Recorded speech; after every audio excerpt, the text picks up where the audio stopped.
모르시는 분이 있을 것 같아갖고 우리 딸이 대구에 있다가 그쪽 교회는 요번 주까지 쉬고 다음 주부터 한다 하길래 포항에 방문해서 잠깐 참여를 했습니다. 박수 한번 치고.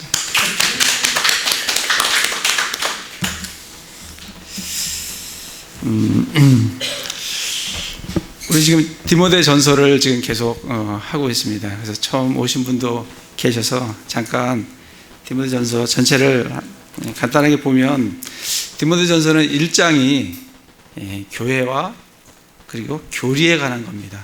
그러니까 교회에서 어떠한 교리들이 이렇게 선포되어져야 되느냐. 3절에도 보면 다른 교리들을, 1장 3절입니다. 다른 교리를 가르치지 못하게 하며, 그러니까 올바른 교리, 건전한 교리, 하나님의 말씀에 의거한 교리들이 교회에 선포되어야 되는데, 1장 11절에 보면 이 교리는 내게 맡기신 복음 곧 찬송받으실 하나님의 영광스러운 복음에 따른 것이니라. 그래서 교리는 하나님의 복음에 따른 그런 교리들이 교회에서 선포가 되어져야 된다. 그게 이제 1장 말씀입니다. 2장은 교회와 그리고 교회 안에서의 질서에 대해서 말씀을 해주고 계십니다. 교회 안에서의 남자의 역할은 어떻고 그 다음에 여자의 역할은 어떠한지, 그 내용들을 8절부터 15절에 걸쳐서 말씀을 해주고 계시고, 3장에서는 교회에서의 직무예요. 교회에는 어떠한 직무가 있는가. 교회는 두 가지의 직무가 있습니다. 교회는 첫 번째 직무는 1절에 보면 남자가 감독의 직무를 사모하면, 그래서 첫 번째 직무는 감독의 직무예요. 다스리고 그리고 선한 말씀과 올바른 교리로 형제 자매들을 먹이는 그런 감독의 직무가 있고, 또 하나는 8절에 이와 같이 집사들도 전체 행정을 맡은, 교회 전반의 행정을 맡는 집사들로 감독과 집사의 직무가, 교회에는 그 두 직무가 있습니다. 그래서 그 얘기를 지금 이제 3장에서 얘기해 주고 있고, 4장은 교회에서 선한 사역자, 교회와 선한 사역자를 얘기해 주고 있어요. 선한 사역자는 어떠한 사람인가. 교회에 이제 사역자가 있어야 되는데 그 감독의 직무를 맡은 그 선한 사역자는 어떠한 사람인가. 그 얘기를 지난주에 우리가 했습니다. 선한 사역자는 6절에 보면 내가 형제들에게 이것들을 기억하게 하면, 그래서 1절부터 4절까지 마귀의 교리들, 잘못된 교리들이 어떤 건지, 선한 교리가 어떤 건지, 그런 것들을 형제 자매들에게 계속 기억하게끔 그렇게 해주는 사역자, 그리고 내가 도달한 믿음의 말씀과 선한 교리의 말씀들로 양육받은, 선한 사역자는 믿음의 말씀과 선한 교리의 말씀들로 양육을 받은 그런 사람이 선한 사역자다. 선한 사역자가 어느 날 갑자기 탁 나타나는 것이 아니라 충분한 하나님의 말씀으로 양육받은 그런 사람이 선한 사역자의 역할을 할 수가 있고, 그리고 7절에 보면 자기 자신을 부단히 하나님의 성품에 이르도록 자기 자신을 훈련하는, 하나님의 말씀에 자기 자신을 비추어서 그 말씀에 자기의 모습들을 바라보면서 그 예수 그리스도를 닮아가는 그런 하나님의 성품에 이르도록 스스로 훈련하는, 그리고 10절에 보면 수고하고 치욕을 당하는, 무슨 선한 사역자가 대접을 받는 그런 자리가 아니라 수고하고, 그리고 세상에 나아가서 이 성경적 가치관과 세상의 가치관이 틀리기 때문에 거기에 충돌로 인해서 치욕들을 받습니다. 그걸 감당하는 그런 사람이 선한 사역자다. 뿐만 아니라 13절에 보면 내가 갈 때까지 읽는 것과 권하는 것과 교리에 주의를 기울여라. 그리고 15절에도 보면 이것들을 묵상하고 전적으로 그것들에 몰두하여 내가 유익을 얻은 것이 모든 사람에게 나타나게 하라. 그래서 정말 이 말씀에 정말 몰두하는, 자기 자신을 말씀에 전적으로 헌신하는, 그래서 거기에서 얻은 그 유익들을 형제자매들과 함께 나누는 그런 사람이 선한 사역자다. 그래서 참 요즘 이 암울한 시대에 정말 하나님께서 원하시는 것은 무슨 유능한 정치인이 아닙니다. 무슨 정말 재벌인 그런 사업가가 아니에요. 하나님께서 이 시대의 요청으로, 이 시대에 필요한 사람은 선한 사역자예요. 하나님의 말씀을 충분히 나누어주고 그 교회를 정말 잘 이끌어갈 수 있는 선한 사역자를 하나님께서는 찾고 계시고, 그런 사람을 길러나기를 참 하나님께서 바라고 계십니다. 그래서 정말 저희는 우리 교회에서 그런 정말 사역자들이 많이 일어나서 정말 하나님 마음을 기쁘시게 하는 그런 교회가 참 되면 좋겠다라고 생각이 듭니다. 그래서 오늘은 이제 5장 할 건데, 5장은 교회에서 인간관계, 교회에 있어서 각 그 성도를 어떻게 대할 건지, 그 인간관계를 얘기하는 게 지금 5장 말씀입니다. 그래서 교회에서 형제자매들 어떻게 대할 거냐, 그 1절에 보면 연로한 남자를 꾸짖지 말고 그를 아버지처럼 대하며, 젊은 남자들은 형제처럼 대하고, 연로한 여자들은 어머니처럼, 젊은 여자들은 온전히 순결하게 자매처럼 대하라. 이렇게 말씀을 해주십니다. 그래서 연로한 남자를 아버지같이, 연로한 여자를 어머니같이, 그리고 젊은 남자들을 형제같이, 그리고 젊은 여자들을 자매같이. 근데 여기 보면 이제 그 얘기는 뭐냐면, 이 교회가 정말 가족이라는 거예요. 형제 자매라는 거예요. 그냥 가족같이 대하라는 거예요. 굉장히 정말 밀접한 그런 관계를 참 보여주고 있습니다. 그래서 정말 교회가 정말 잘 성장하기 위해서 이러한 관계로 발전해 나가는 게 굉장히 정말 중요할 것 같아요. 근데 여기서 이 앞에 수식어가 좀 있어요. 그죠? 연로한 남자들을 아버지처럼 대하는데, 앞에 보면 꾸짖지 말고, 그래서 연로한 남자들을 꾸짖지 말으라는 거예요. 연세 드신 분들 이렇게 정말 예의를 갖추고 그렇게 대해드려야지, 마구 젊은 목사라 그래갖고 나이 드신 분들에게 그냥 함부로 꾸짖고, 그거는 성경적이지 않다는 거예요. 그래서 연로하신 분들을 꾸짖지 말고 정말 그분들을 아버지같이 그렇게 대하라는 얘기고, 또 2절에 보면 젊은 여자들은 온전히 순결하게 자매처럼 대하라. 젊은 여자들에 대해서도 정말 온전히 순결하게 자매같이 그렇게 대하라는 얘기입니다.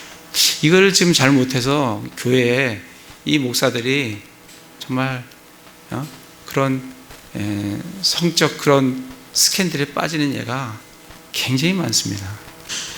정말 이 말씀대로 젊은 여자들을 대할 때 어떻게 해요?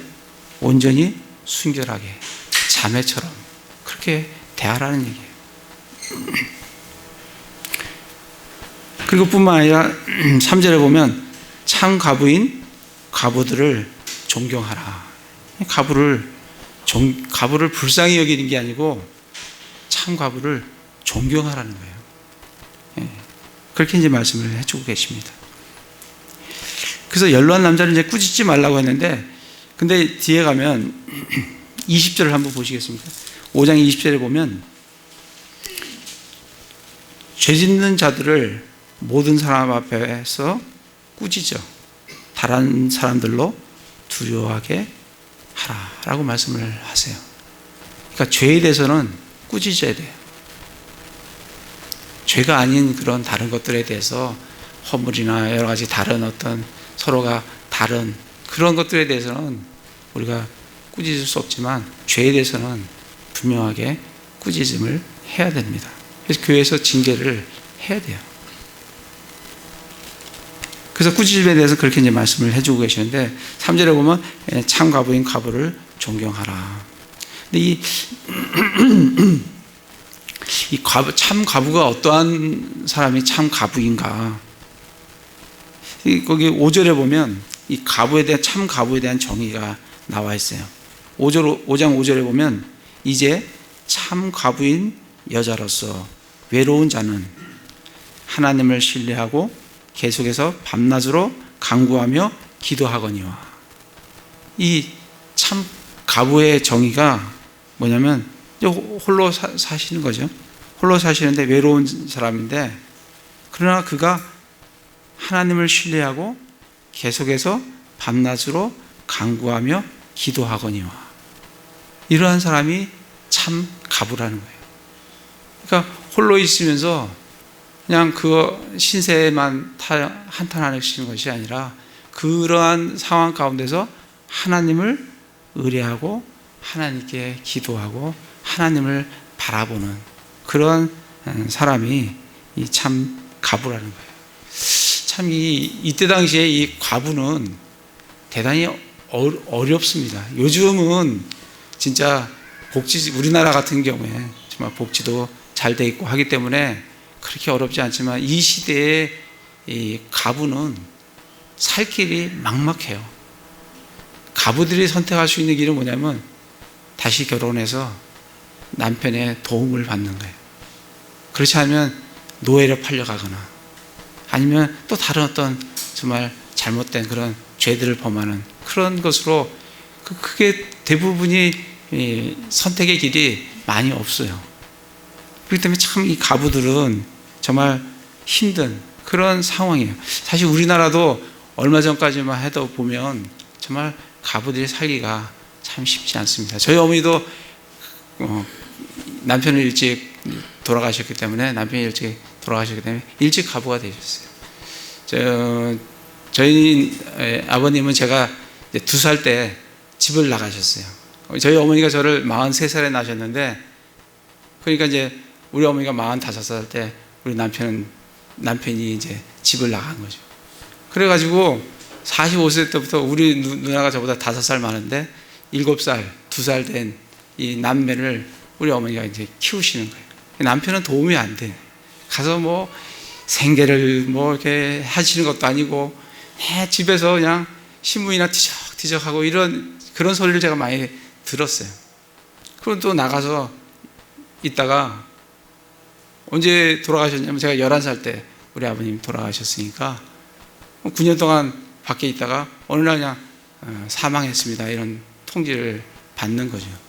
그러니까 이제 제 2살 때부터 계속해서 우리 모친이 각종 장사를 하든지 뭐 이렇게 해서 저희 두 남매를 키웠어요. 그래서 제가 이렇게 보면 저도 뭐 이렇게 철이 빨리 든 것도 아니고 이렇게 보면 정말 이 홀로 된 이 홀 어머니가 이게 과부죠.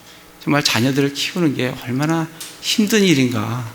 정말 새벽 3시면 일어나요. 4시에 장에 가신다고. 돌아오는 거는 12시에 들어오세요. 그거를 43살부터 66세까지 했으니까 뭐 그전에도 했죠. 북한에서 내려오셨으니까. 뭐 한 20-30년을 그러한 삶을 살면서 자녀들을 이렇게 그걸 보면서 이 홀로 정말 된 분이 가정을 이렇게 이끌어 간다는 게 굉장히 참 어렵구나, 힘들구나. 그런 걸 이제 좀 많이 이렇게 옆에서 보면서 그런 생각이 많이 들었어요. 이때 당시도 그렇다고요. 근데 가부들은 이제 이 참 가부의 그 기준이 뭐냐면 5절에 나온 대로 여자로서 외로운 자는 하나님을 신뢰하고 계속해서 밤낮으로 간구하며 기도하는 그런 사람이 이제 참 가부다. 9절에 보면 60세 이하의 가부는 수에 넣지 말라 그랬어요. 그러니까 60세 이상이 돼야 돼요. 참 과부가 되려면 60세 이상은 참 과부에 넣어라. 그리고 과부는 한 남자의 아내였던 사람이에요. 많은 남자가 남자의 아내였던 사람이 아니라 한 남편의 아내였던 사람이에요. 그뿐만이 아니에요. 10절에 보면 선한 행위로 인하여 좋은 평판이 있어. 선한 행위로 좋은 평판을 받아야 돼요. 좋은 평판이 있고, 그리고 자녀들을 잘 양육해야 돼요. 그리고 나그네들을 묻게 하고, 많은 섬긴다는 거예요. 섬길 게 뭐 있겠습니까? 이 가부대 홀로 되신 분이.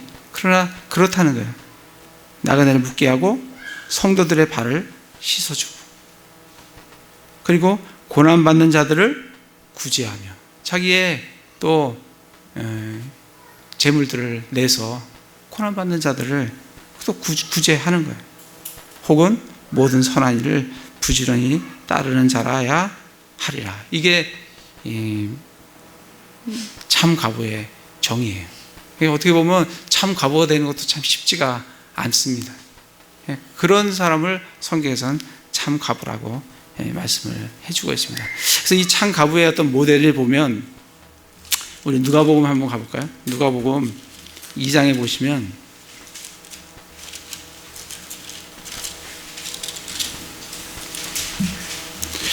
누가복음 2장에 보면 그 아셀 지파에 속한 36절입니다.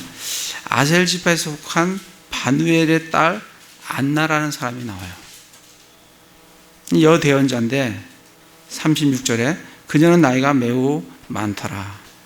그녀가 처녀 생활을 벗어나 7년을 남편과 함께 살다가, 7년, 그러니까 처녀 생활 벗어나서 몇 살에 결혼했는지 모르겠지만 7년 동안 남편하고 살았어요. 그리고 과부가 된 지 몇 년이에요? 84년이에요. 그럼 이분 나이가 몇 살 될까요?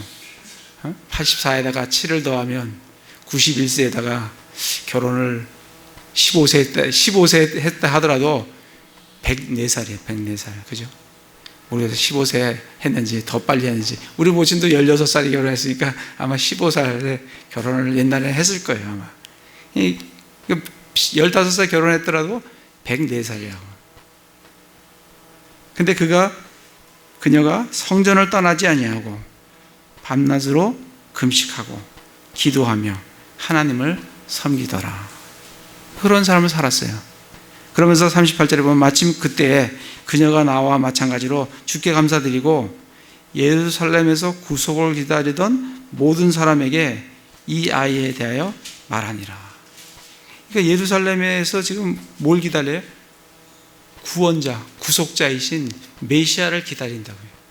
메시아를 기다리는데 예수님이 지금 마리아와 요셉과 함께 성전에 오신 거예요. 그걸 보고 이제 구속자가 나타났다는 것을 어느 누구도, 제사장도 모르고 바리새인도 모르고 율법사도 서기관도 모르는 그거를 이 가부인 안나는 알아보는 거예요.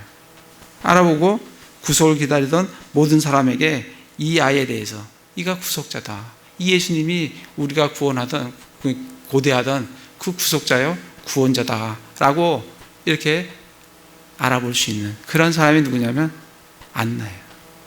이런 분이 정말 84년 동안 자기의 과부 생활을 하면서, 남편이 있으면 이렇게 했겠습니까? 남편이 없으니까 성전에 나와서 늘 기도하고 금식하고 그러면서 하나님을 섬기던 그런 분을 우리가 볼 수가 있습니다. 다시 디모데전서로 가서, 그러면 이 참 과부를 누가 부양을 해야 되는가? 디모데전서 5장에 보시면 4절에 만일 어떤 과부에게 자녀나 손자들이 있거든 그들이 먼저 집에서 효성을 보여 자기 부모에게 보답하는 것을 배우게 하라. 그것은 하나님 앞에서 선하며 받으실 만한 것이니라. 그래서 먼저 이 참 가부를 이 부양해야 될 책임은 그 가족에게 있어요.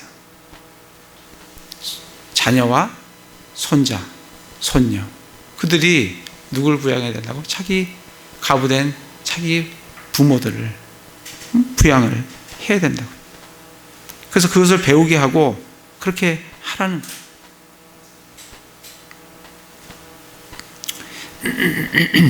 8절에 보면 그러나 누가 자기 친족, 특히 자기 집 사람들을 부양하지 아니하면, 이 책임을 회피하면 뭐라고요? 그는 믿음을 부인한 자요,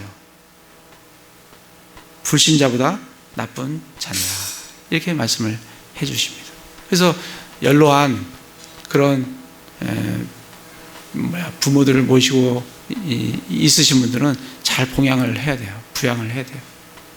저도 이제 결혼을, 우리 모친이 이제 저를 늦게 낳기 때문에 제가 28살에 결혼을, 만 28살에 결혼했는데, 그때 이제 우리 모친의 나이가 43살에 저를 낳았으니까 71가 됐죠.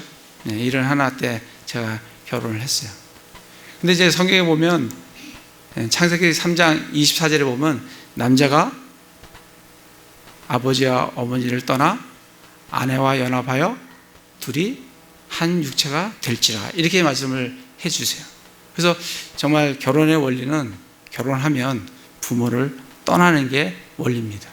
떠나서 자기의 가정을 꾸리는 게 원리예요. 근데 우리 모친은 연로하시잖아요.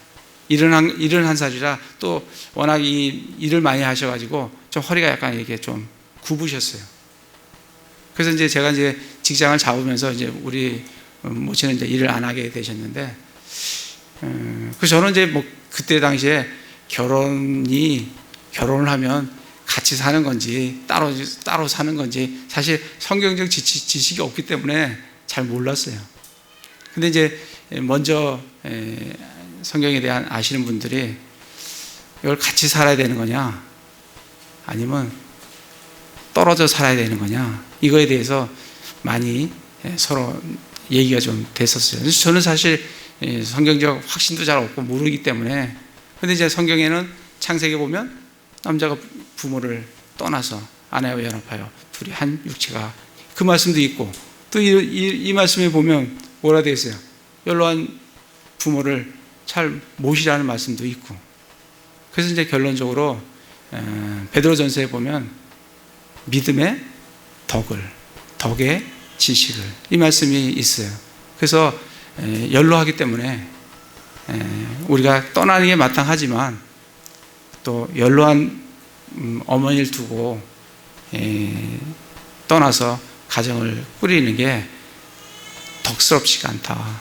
그래서 이제 저희가 결혼을 하자마자 저희는 이제 모시고 그렇게 이제 살게 됐어요. 그래서 이제 덕분에 우리 아내가 14년 동안 우리 홀로 된 우리 모친을 모시고, 저야 그렇게 어렵지 않지만 사실 며느리들은 어렵죠. 이 시어머니 모시기가 쉽지가 않습니다. 근데 14년간을 늘 모시고 그렇게 살았어요. 그에 대해서 참 감사드려요. 정말. 그래서 지금 여기 보면 8절에 보면 누가 자기 친족, 특히 자기 집 사람들을 부양하지 아니하면, 그래서 자녀들은 부모에 대한 부양의 책임이 1차적으로 있다는 것을 아시고 정말 연로한 부모들을 잘 모시고 지원하시고 그렇게 하셔야 된다라고 말씀을 해주고 있습니다. 그 다음에 16절에 가보시면 5장 16절이죠. 만일 믿는 어떤 남자나 여자에게 가부들이 있거든 그들이 그들을 구제하게 하고, 결혼을 해서 그들이 그들을 구제하게 하라는 거예요. 교회의 짐을 지우지 말라는 거예요. 이것은 교회가 참 가부인 자들을 구제하게 하려 함입니다. 그래서 교회는, 참 가부는 교회에서 돌아볼 사람이 없으면 교회에서 돌아봐야 됩니다. 참 가부를 돌아봐야 돼요. 그러나 그렇지 않은 경우에는 젊은 가부라든지 거기에 해당되지 않으신 분들은 결혼을 해서 서로가 구제할 수 있도록 하라라고. 그래서 그렇지 안 되는 경우에는 교회가 참 가부에 대해서 책임을 져야 한다. 그래서 부양에 대한 책임의 첫째는 가족들에게 있어요. 그 그다음에 두 번째는 그게 안 될 경우에는 교회에서 그 부분을 책임을 져야 한다라고 말씀을 해주고 있습니다. 우리 사도행전 6장을 한번 가볼까요? 사도행전 6장에 보시면 가부들에 대해서 초대교회에 어떻게 했는지가 나와요. 사도행전 6장 1절에 보시면 그 무렵에 제자들의 수가 크게 늘어났는데, 이 제자들이 3,000명, 5,000명 막 늘어나는 거예요. 믿는 사람들이 막 늘어나죠. 제자들의 수도 늘어나고, 그리스 말하는 사람들이 자기들의 과부들이 날마다 주는 배급에서 빠짐으로 히브리 사람들에게 불평을 터뜨렸다. 이렇게 이제 말씀을 해주고 있습니다. 그러니까 이때 당시에 우리가 보면 초대교회에 이 과부들에게 배급을 일정량의 그런 생계 유지를 지원을 했던 것을 볼 수가 있습니다. 교회가 그렇게 하는 겁니다. 야고보서 가보겠습니다. 야고보서 1장에 보시면 야고보서 1장 27절 1장 27절에 보시면 하나님 곧 아버지 앞에서 순수하고 더럽지 않은 신앙행위는 이것이니, 신앙인이 어떻게 행동을 해야 되느냐, 즉 고난 중에 있는 아버지 없는 자들과 과부들을 돌아보고 세상으로부터 자기를 지켜 더럽혀지지 아니하는 것이니라. 이게 이제 신앙인들이 해야 될, 믿음을 가진 사람들이 해야 될 일이라는 거예요.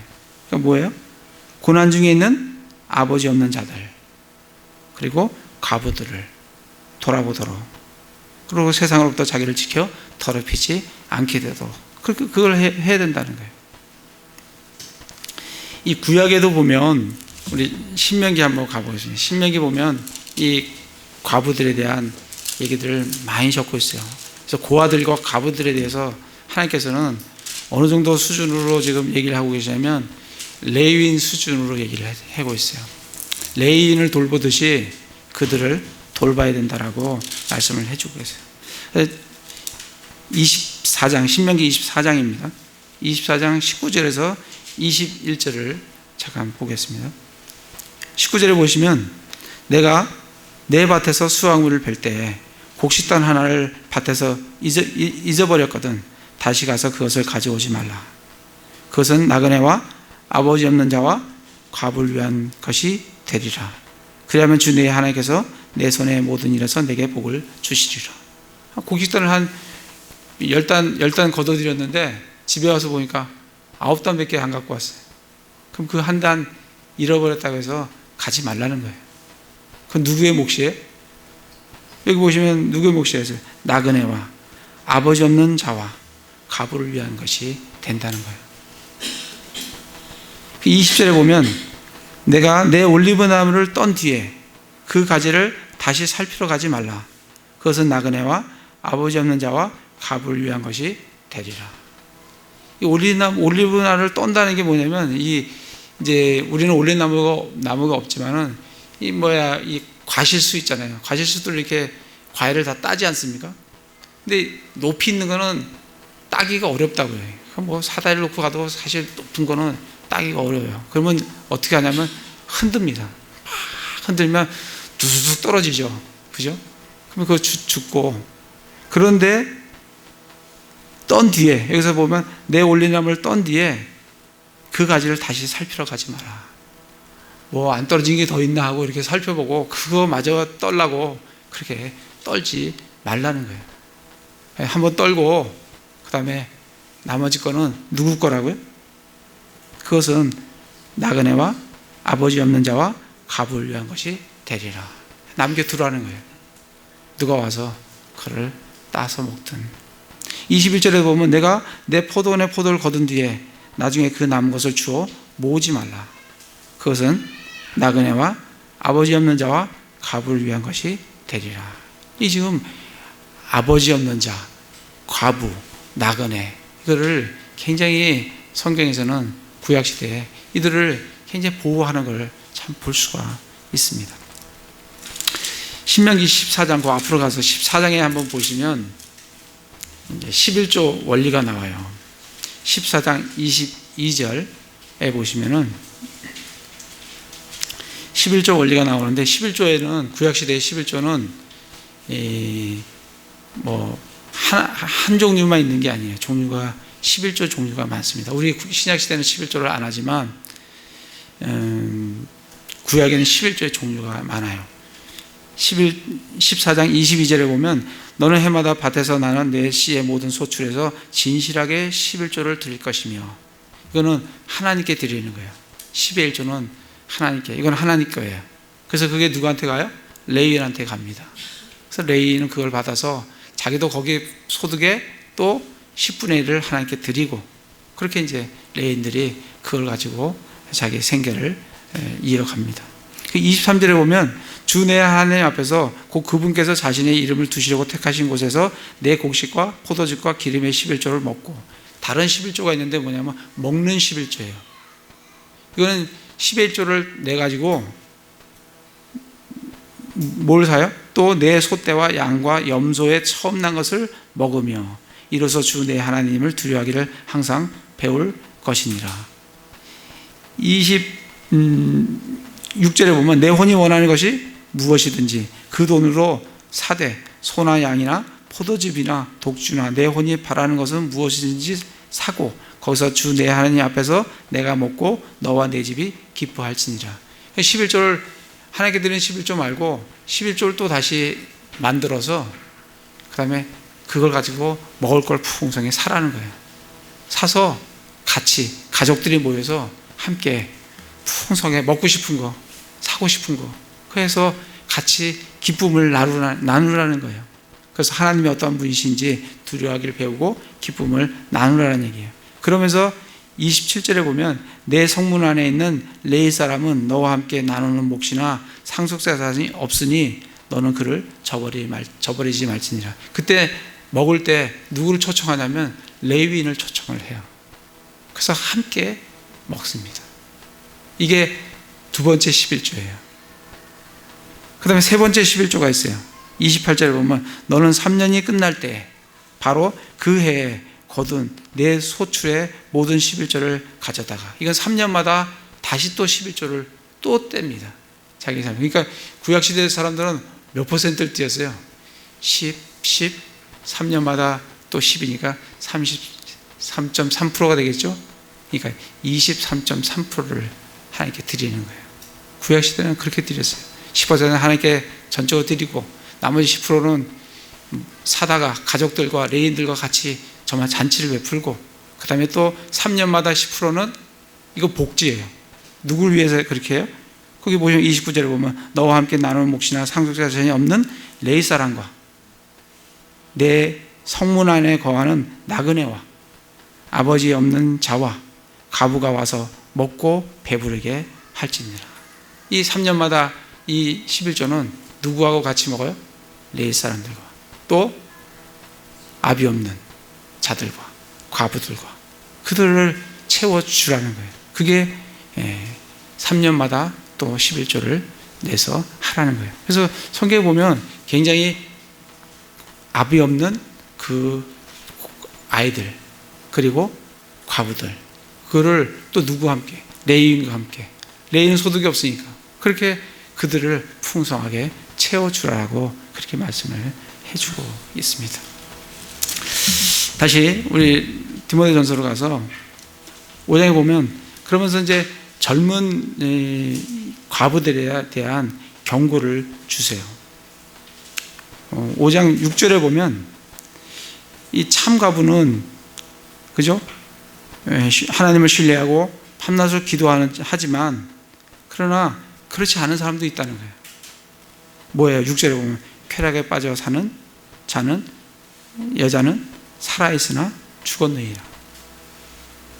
홀로 됐다고 해서 그냥 쾌락에 빠지고 그냥 방탕한 그런 삶을 살아가는 그런 분들도 있다는 거예요. 그거에 대한 경고예요. 살아있으나 죽었느니라. 그렇게 이제 말씀을 해주시고, 그 다음에 11절부터 보면 그러나 젊은 과부들은 거절하라.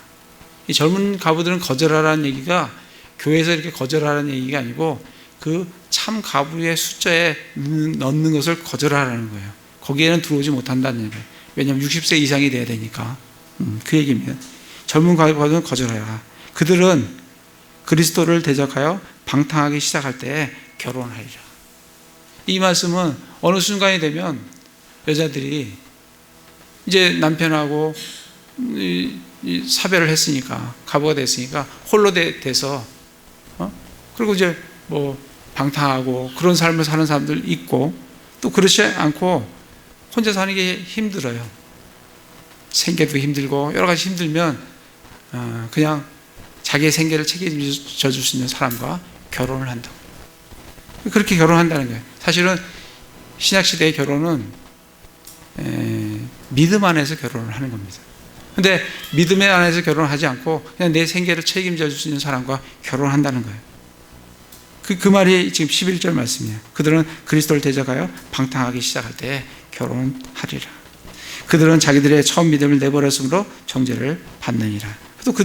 또한 그들은 게으르게 지내는 것을 배워 집에서 집으로 돌아다니고 게으를 뿐 아니라 수다쟁이와 참견하기를 좋아하는 자와 같이 되어 자기들이 마땅히 말하지 말아야 할 것들을 말하느니라. 그러면서 계속 정말 잘못된 허물들을 들춰내고 수다쟁이 같이 떠드는 그런 사람들에 대해서 지금 경고를 주고 있습니다.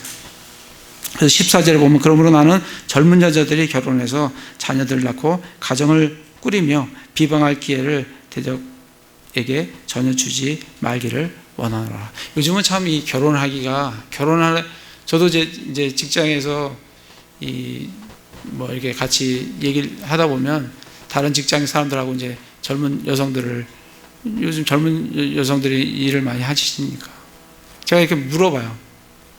결혼할 의사가 없어요. 그래서 참 이게 자기는 결혼을 하기를 원치를 않는다는 거예요. 요즘 세대가 참 그렇습니다. 근데 성경에서는 그렇게 말씀을 안 하세요. 젊은 여자들은 결혼을 해야 돼요. 결혼은 존귀한 거예요. 그리고 하나님께서 결혼의 그 법을 창세기 3장에 이미 2장에 이미 세워 놓으셨다고요. 그 때문에 결혼을 해야 돼요. 결혼해서 그게 매이는 것이 아니라 결혼을 해서 자녀를 낳고 가정을 꾸리는 것이 대적에게 비방거리를 주지 않는 그런 거라는 거예요. 근데 그렇지 않고 15절에 어떤 자들은 이미 사탄을 따라 돌아섰도다. 정말 사탄을 따라 돌아선 사람들이 많아요. 결혼을 하지 않고 그 대신 요즘 세대는 어떻게 해요? 계약 결혼도 해요. 결혼을 안 한다면서 계약 결혼 그냥 동거하고 또 동성애하고 요즘 그런 게 굉장히 일반화되어 있는 게 굉장히 많습니다. 그 말씀이 뭐냐면 어떤 자들은 이미 사탄을 따라 돌아섰다라고 말씀을 해주고 계십니다. 그래서 그런 경고들을 지금 주고 있어요. 그래서 이제 17절부터는 장로들에 대한 말씀을 우리에게 주고 있습니다. 장로는 어떤 사람인가? 장로는 17절에 보면 잘 다스리는 장로들을 두 배나 존경할 자로 여기되 특별히 말씀과 교리로 수고하는 자들에게 그리할지니라. 이 장로들이 해야 될 두 가지 직무가 있어요. 그럼 첫 번째 직무는 뭐냐면 다스리는 거예요. 두 번째 직무는 말씀과 교리로 수고하는 거예요. 그 말씀과 교리로 열심히 형제자매들을 말씀으로 먹이는 거예요. 그리고 그 말씀 위에 믿음이 견고하게 잘 세워지도록 하는 직무가 이 장로의 직무예요. 그리고 다스리는 직무예요. 이게 이제 장로들이 해야 될 직무인데, 이 구약 시대에도 장로들이 있었어요. 우리 모세의 장인어른이 미디안 장로잖아요. 그리고 이스라엘에서도 보면 70인 장로가 있었다고요. 그들의 역할이 장로가 있었는데, 이 신약에서는 베드로전서를 잠깐 가보겠습니다. 베드로전서 5장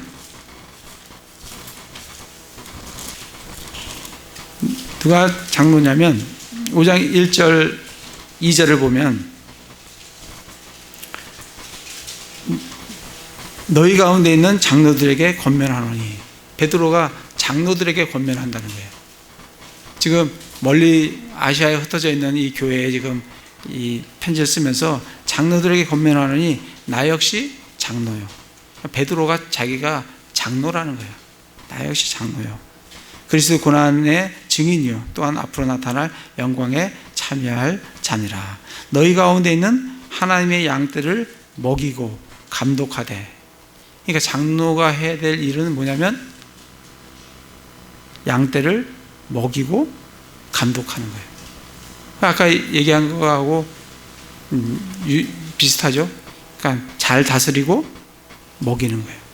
그러니까 감독하고 먹이는 거예요. 그래서 장로가 뭐 하는 사람이냐면 감독하는 사람이에요. 그리고 먹이는 사람이에요. 이게 이제 장로라고 말씀을 해주고 있습니다. 그래서 이제 그 앞에 우리가 디모데전서 우리가 3장에서 지난 아까 봤다시피 교회에는 두 가지의 직무가 있다고 했어요. 첫 번째 직무는 감독의 직무. 이 감독이 장로라 그랬습니다. 그 다음에 집사의 직무가 있어요. 그래서 빌립보서를 한번 가보시면 빌립보서 3장에 보시면 1장에 보시면 교회에는 1장 1절에 보시면 예수 그리스도 종 바울과 디모데는 빌립보에서 그리스도 예수님 안에 있는 모든 성도들과 또 감독들과 집사들에게 편지하노니. 교회는 이 세 직무가 있어요. 직무로서는 두 개예요. 그러니까 성도가 있고 또 뭐가 있어요? 감독이 있어요. 그리고 집사가 있어요. 그게 아까 디모데전서 3장에 교회의 두 직무, 어떤 직무요? 감독의 직무와 집사의 직무. 감독이 장로라고.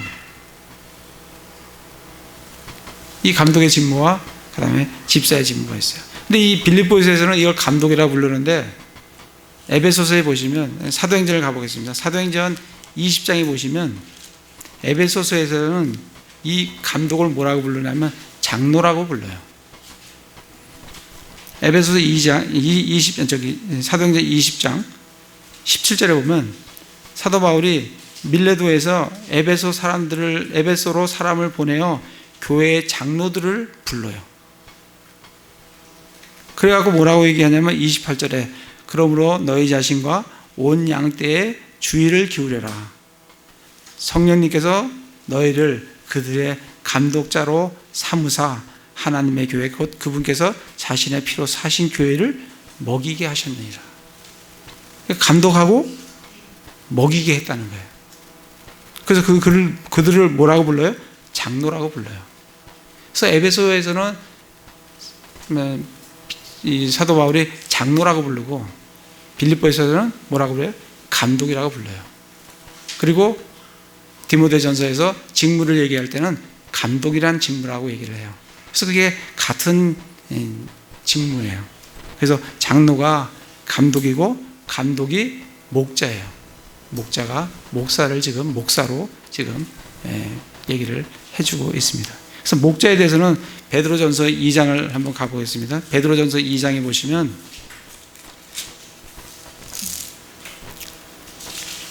베드로전서 2장 25절을 보면 너희가 전에는 길 잃은 양 같았으나 지금은 너희 혼의 목자요 감독이신 분에게로 돌아왔느니라. 목자요 감독이신 분에게로. 예수님은 감독이면서 또 목자예요. 그래서 지금 이 장로를 얘기하는 거는 이 독립침례교회 그리고 침례교회에서 이 킹제임스 성경 측에서 얘기하는 그 장로는 감독이면서 목자면서 목사를 얘기해주고 있습니다. 그래서 교회의 직분은 장로와 감독과 그리고 집사 이 두 가지의 직무만이 있습니다. 다시 디모데전서로 와서 그러면 이 장로들이 해야 될 일이 어떻게 행해야 되는 거냐? 17절에 보면 일단은 잘 다스려야 되죠. 그리고 말씀과 교리로 수고해야 돼요. 그러니까 수고하는 거예요. 그리고 이제 또 해야 될 일이 뭐냐면 20절에 보면 죄 짓는 자들을 모든 사람 앞에서 꾸짖어 다른 사람들로 들도 부드러워하게 하라. 그러니까 꾸짖는 역할이에요. 꾸짖는 것도 해야 돼요. 징계도 해야 된다고요. 책망도 해야 되는 거예요. 그리고 또 해야 될 게 뭐냐면 21절에 내가 하나님과 주 예수 그리스도와 선택받은 천사들 앞에서 내게 명하노니 너는 어떤 것도 편파적으로 행하지 말고. 그러니까 편파적으로 행해서는 안 돼요. 그리고 편견 없이 앞에 있는 것들을 준수하라는 거예요. 그리고 22절에 보면 아무에게나 선뜻 뭐하지 말고 안수하지 말고. 이 안수는 위임입니다. 어떤 사역의 위임을 할 때 안수하는 거예요. 그 안수를 아무에게나 함부로 하지 말라는 거예요. 그리고 다른 사람들의 죄들에 참여하지 말며 내 자신을 순결하게 지켜라. 이게 이제 장로들이 어떻게 해야 될지를 알려주는 말씀이에요. 그리고도 다른 말씀들을 보시면 한번 찾아보시면 좋을 것 같아요. 히브리서 13장이나 베드로전서에 찾아보시면 장로들이 어떻게 해야 되는지, 권위를 부리지 말고 본을 보여야 되고, 그리고 자기가 회개할 자인 것 같이 정말 양들을 위해서 기도하고 하는 부분들이 나옵니다. 그 다음에 또 이제 그 디모데전서 5장에 오시면 그러면 장로들을 그렇게 행해야 되는데 장로들을 어떻게 대해야 되느냐. 17절에 보면 장로들을 두 배나 존경할 자로 여기되. 그러니까 두 배나 존경할 자로 여기라는 게 어떻게 하라는 겁니까? 그러니까 말하자면 여러분 누굴 존경하세요? 보통 사람들 보면 나는 세종대왕을 존경합니다. 그러면 그거보다 두 배 이상을 존경하라는 거예요. 이게 대단한 거예요. 근데 우리나라는 목사를 알기를 우습게 하죠. 근데 성경에서는 그렇게 말씀하지 않습니다. 네가 존경하고 있는 사람이 누군지 그 사람의 두 배를 존경하라는 게 성경 말씀이에요. 그래서 두 배로 더블 아너라 그래요. 더블 아너로 존경을 해라. 그 다음에 어떻게 돼야 되냐면 18절에 보면 성경 기록이 이르기를 너는 곡식을 받는 소의 입에 마개를 씌우지 말라 하고 또 일꾼이 자기 품삯을 받는 것이 합당하니라 하느니라. 목사에게는 장로들, 그러니까 이 말씀과 교리로 수고하고 그 다음에 이 다스리는 그에게 품삯을 주라는 거예요. 이게 18절 말씀이 이 고린도전서에 가면 이 말씀이 소에 대한 얘기가 아니라는 거예요. 물론 소가 구약에서는 소에 대해서 얘기를 했지만 그걸 신약에 적용하면서 소에 대한 얘기가 아니라 복음을 전하는 자는 복음으로 말미암아 살리라. 그렇게 말씀을 했기 때문에 그들에게 합당한 품삯을 주라는 거예요. 그게 이제 그 장로들을 대하는 그런 내용입니다. 그 다음에 또 장로들을 해야 될 게 데살로니가전서 5장 12, 13절에 보면 갈라디아 6장 6절에도 말씀을 보시면 모든 좋은 것을 함께 나누라 했고 가장 귀히 여기라 그랬고 그런 말씀들이 나옵니다. 다시 디모데전서에 와서 그 다음에 이제 이 장로들을 대하는 방법은 그렇고 이 교회에서 이제 죄가 발생했을 때 이 문제를 어떻게 할 거냐는 문제도 지금 내용도 오늘 말씀에 나옵니다. 19절에 보면 장로에 대한 고발은 두세 증인 앞에서가 아니면 받지 말라. 이 장로들을 징계를 할 때는 두세 증인이 있어야 된다는 거예요. 그래서 두세 증인이 있으면 장로라 할지라도 징계를 해야 된다는 거예요. 요즘 사실 보면 목사들이 많은 문제를 일으키는데도 교회에서 징계를 안 해요. 안 하는 곳이 많아요. 근데 그렇게 하면 안 되고 잘못했으면 두세 증인이 분명히 있으면 거기에 합당한 징계를 받아야 됩니다. 형제 자매님들도 징계를 받아야 되고 목사도 당연히 징계를 받아야 됩니다. 근데 요즘 교회는 그렇지 않아요. 어떻게 목사를 교회에서 징계를 하느냐. 덮기 바쁜 것 같아요. 성경에서는 그렇게 말씀하지 않습니다. 잘못했으면 증인이 분명히 있으면 그를 징계를, 성경 말씀에 따라 징계를 해야 됩니다. 이 성경에서 그런데 징계를 하는데 우리가 시간이 많이 됐으니까 고린도 전서를 가보겠습니다. 징계를 해야 되는데 이 징계하는 방법이 건전한 교리대로 말씀으로 징계를 해야 됩니다. 징계를 해야 되는데 고린도전서 6장에 보시면 어떤 걸 우리가 조심해야 되냐면 이 징계를 사회 법정으로 가지고 가면 안 돼요. 근데 지금은 다 사회 법정으로 가지고 갑니다. 돈 문제 생겨보세요. 성적 스캔들 생겨보세요. 다 고발해서 어디로 가요? 법원에 가서 판결을 받는다. 근데 성경에서는 그렇게 말씀하지 않습니다. 어떻게 해야 되냐면 고린도전서 6장 1절에 보면 너희 중에 누가 다른 사람과 문제가 있을 때 감히 불의한 자들 앞에서 고소하고 성도들 앞에서 하지 아니하느냐. 이 불의한 자, 그러니까 세상에 고소하지 말고 성도들 앞에 고소를 하라는 얘기예요. 근데 요즘 교회는 그렇지 않죠. 법정으로 갑니다. 법정으로 가요. 2절에 보면 성도들이 세상을 판단할 것을 너희가 알지 못하느냐. 우리는 세상을 판단하는 자들이에요. 세상도 너희에게 판단을 받겠거든 너희가 가장 작은 문제들을 판단하는 것도 감당하지 못하느냐. 교회에서 일어나는 문제를 왜 너희가 감당하지 못하고 그거를 세상의 법정으로 가져가느냐. 3절에 보면 우리가 천사들을 판단하는 것을 너희가 알지 못하느냐. 우리 나중에 천사도 우리가 판단합니다. 하물며 세상 삶에 속한 일들은 얼마나 더 많이 판단하겠느냐. 우리가 판단해야 된다는 거예요. 4절에 보면 그런즉 너희가 만일 이 세상의 삶에 속한 일들을 판단하려거든 교회 안에서 가장 작게 여기는 자들을 세워 판단하게 하라는 거예요. 오히려 그런 것들은 세상적인 일들을, 이 교회에서 일어난 일들을 판단할 때 오히려 작은 자들을 해도 충분하다는 거예요. 그걸 판단할 수 있어야 된다는 거예요. 이 교회가. 5절에 보면 내가 너희를 부끄럽게 하려고 말하노라.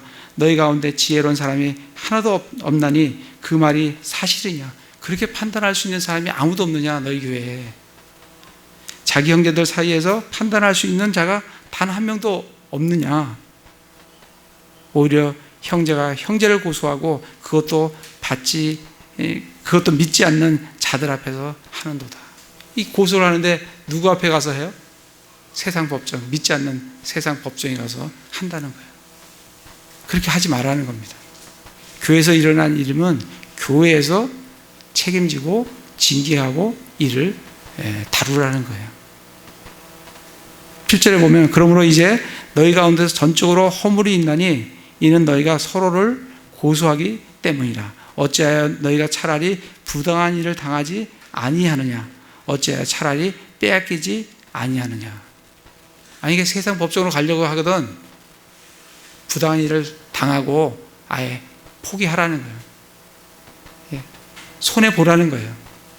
누가 나하고 문제가 생겨서 그 사람이 세상 법정으로 나를 끌고 가려고 하거든 포기하라는 거예요. 내가 손해보라는 얘기예요.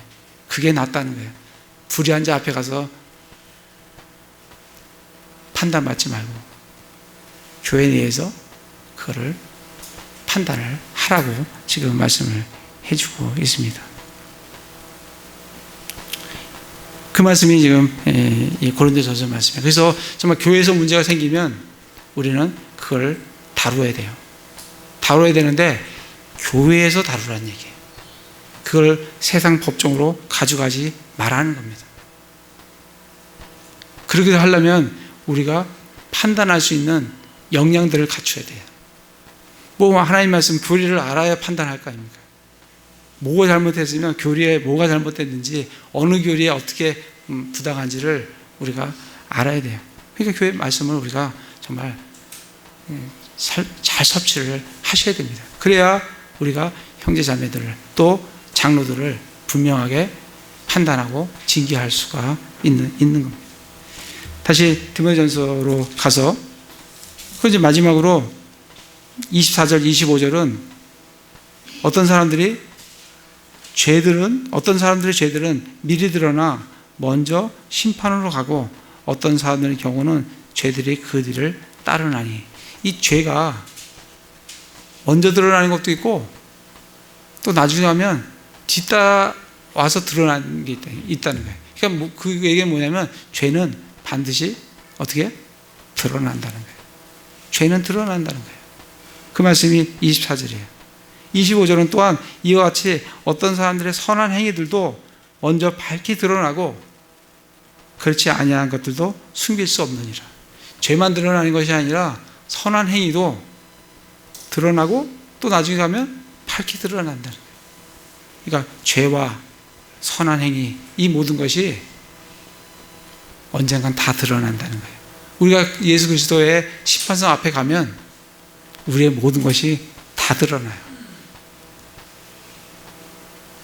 이 민수기에 보면 무슨 말씀이냐면, 죄가 우리를 찾는다 그랬어요. 죄가 죄인을 찾아요. 밝히 드러내요. 그래서 죄는 반드시 드러나게 돼 있다는 거예요. 선한 행위도 드러나게 돼 있고, 죄도 반드시 드러나게 돼 있다는 겁니다. 그래서 우리가 하나님 앞에, 또 사람 앞에 양심에 꺼리낌이 없도록 늘 우리 자신을 돌아봐야 돼요. 내가 어떠한 죄악들을 범하고 있는지, 또 내가 하나님 앞에 올바른 선한 행위들을 하고 있는지, 그거를 지금 24절, 25절 말씀을 우리에게 해주고 계십니다. 그래서 디모데전서 전체적으로 6장이 다루는 내용이 사실은 굉장히 많아요. 그래서 이걸 하나하나 다루려면 사실 몇 번에 걸쳐서 해야 되는데, 그렇게 하면 너무나 많은 시간이 걸리기 때문에, 그래서 오늘 말씀에는 정말 이 교회가 가족같이 아버지와 어머니와 형제와 자매와 그렇게 서로 사랑하고 존경하라는 거예요. 그런 모습의 모델이 이 교회의 모델이라는 얘기예요. 어디 가서 과부들이 정말 존경받겠습니까? 존경받을 수 있는 자는 교회에서, 참가부들을 교회에서는 존경합니다.